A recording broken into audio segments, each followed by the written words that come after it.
If you want to make it big in real estate, it would probably be a great thing to not do what 87% of realtors who fail actually do. And so in this video, I'm going to break it down for you exactly why 87% of realtors fail, what it is that they do that you can avoid doing to assure that you see a higher level of success and ultimately make it in the real estate business. And if you're new to the channel, my name is Tyler Roicki. I help people build income and wealth in real estate, and I run an international real estate team at eXp Realty. If you get any value out of this video, all I'd ask is that you like, comment, and hit that subscribe button so that I can continue to share more tips and resources with you in the time ahead. And with that in mind, let's dive into the video. The first thing that those who fail out of real estate do is they try. Or in other words, they're not committed. There's an enormous difference between trying and doing. They're not the same thing. In fact, they couldn't be more different, because to try, I mean, here's the thing. If you want to make it in real estate, you've got to get that word out of your vocabulary. You've got to either do or don't. And I'm not about to sound like Yoda. I mean, it was May 4th yesterday when this was recorded, and I'm not into that. Honestly, if you are, drop a like, and if you aren't, drop a comment. Either way, point is, it's a commitment thing, because if you're halfway committed to something, you're not really committed to it. So it's something you got to be all in or all out. And if you're someone who is adamant about being both, you're gonna get nowhere real fast, and you're probably going to put yourself in that 87% that don't make it in the industry, because without a complete commitment, you're not really giving this an opportunity to work.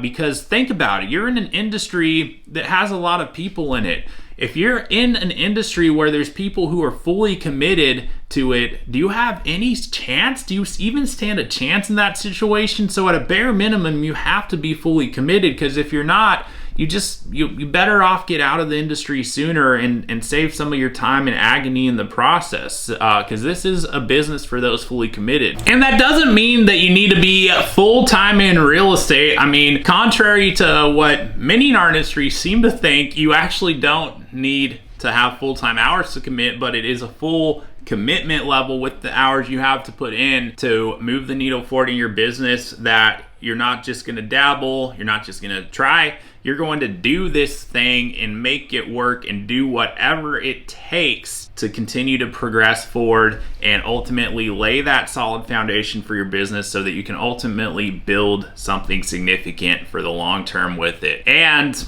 that brings us to the second thing that people who don't make it in real estate do, which is they're unproductive. They're not productive with their time. And so they may be putting the hours into working in the business and consistently putting the time in. And if they are and they're not getting anywhere with it, it's likely because they don't know what to do to generate leads. And hence, they're not being productive, because the most productive use of your time is going to be on activities that can ultimately lead to you actually getting deals closed. And there's a lot of activities that we do as real estate agents that aren't highly productive, and some of those activities are necessary, but it's important to delineate and know the difference. Because, for instance, we have the MLS. We can spend hours upon end on it. We have properties to show, especially when we have buyers, and we can show a lot of them and spend a lot of hours doing that. But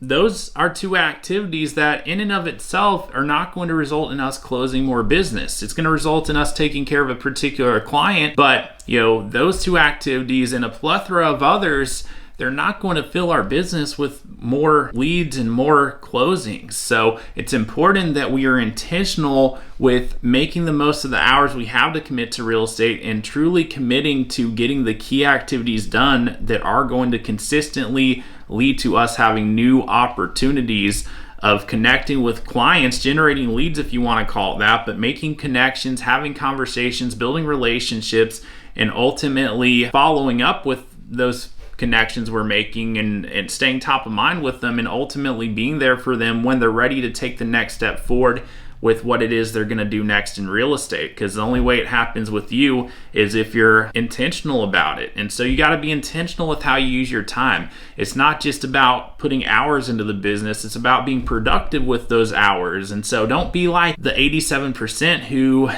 if they are committed, they're not using their time right. They're not using it well, and they're spending a vast majority, if not all their hours, on unproductive things, which for a lot of people, it just might be attending trainings. We should attend trainings, but that's not a productive use of your time, because no training in and of itself is going to result in you closing more business. The only way it results in you closing more business is if you take what you learned in the training and go and apply it and go and connect with people in the process of doing that. And so if you want to win in real estate and you want to win big, spend as many of your working hours as possible on productive activities that can ultimately lead to you having conversations and generating potential business as a result. And that brings us to the third thing that people who fail out of the real estate business do, which is they blame the market. Or if they don't blame the market, they have some reason other than themselves on why it is that they're not getting the traction they need in the real estate business. And so here's what you got to understand. If you're committed to this, if you intend to be productive with your hours, you've got to understand that it is nobody else's and nothing else's fault other than your own in terms of if you don't have the business, if you don't have the traction you want. It only comes down to one variable, and that is you. It is yours. Own it. It's not the market's fault. It's not somebody else's fault. It's not the broker's fault. It's no one else's fault. It's not your mentor's fault. It is your fault. It is your responsibility to go out there and make this happen. So stop blaming other people. Stop blaming the market, because that's what people who fell out of this business do. And reality is, you don't have a crutch. You don't have somebody else who's holding you back and stopping you or withholding opportunity. You don't have a market that lacks opportunity. It's all going to boil down to how you navigate that environment, how you navigate those resources, and everything that you do have at your disposal. Because even if you lack resources, I promise you, the biggest problem isn't your lack of resources, it's your lack of resourcefulness. So it's up to you to get more resourceful. You know, we have so much at our disposal today. If you're within the right brokerage environment, you should have more than what you need in terms of resources. You should have an abundance of resources. But even then, be resourceful. Who can you go ask a question to if you need an answer? Is it something that you can search for and look up? We have the internet. We have all sorts of ways to find information. And within the proper structure, you're going to find people to help and support you if you ask enough people and if you do enough reaching out when it's needed. So, you know, stop blaming the reason on why it's not working and go and make it work. Go apply yourself to it. And if you do that, you're going to put yourself among the few who don't depend on circumstance, but go out and create the circumstances that they desire by the way that they move and decide to navigate it all. So we all have that opportunity. And so in summary, do not try, do not halfway commit to this. You're either all in or all out. So go ahead and make that decision and figure out, is real estate really where you're going to build something? Because if it is, go all in on it, fully commit to it, and commit to using that time wisely and in a productive way. Minimize the amount of unproductive activities that you're doing. Yeah, take care of business, take care of your clients, show them houses, you got to do all that stuff, but do not get sucked into that being all you do. Make sure that you are committed to spending a bare minimum amount of highly productive hours, day in, day out. Every day you're going to show up to work in your real estate business.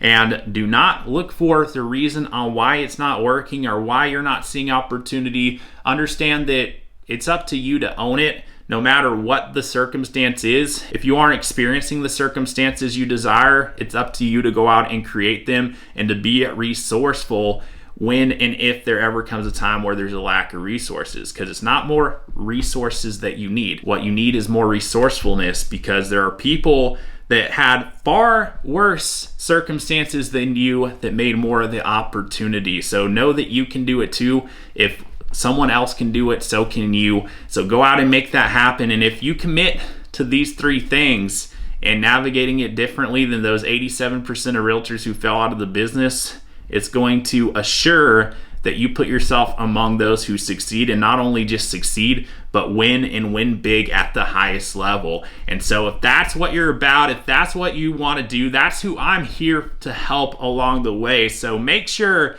that you like, that you comment, that you subscribe to this channel if you haven't already done so that I can share more tips, resources, and information to help you succeed at the highest level as your journey develops. And with that in mind, if there's anything I can potentially do to help you now or in the future, go ahead and send me an email. You'll find my information along with some other helpful resources for you in the description below. And with that in mind, thank you so much for watching the video. And until next time, I'll look forward to seeing you on the next video.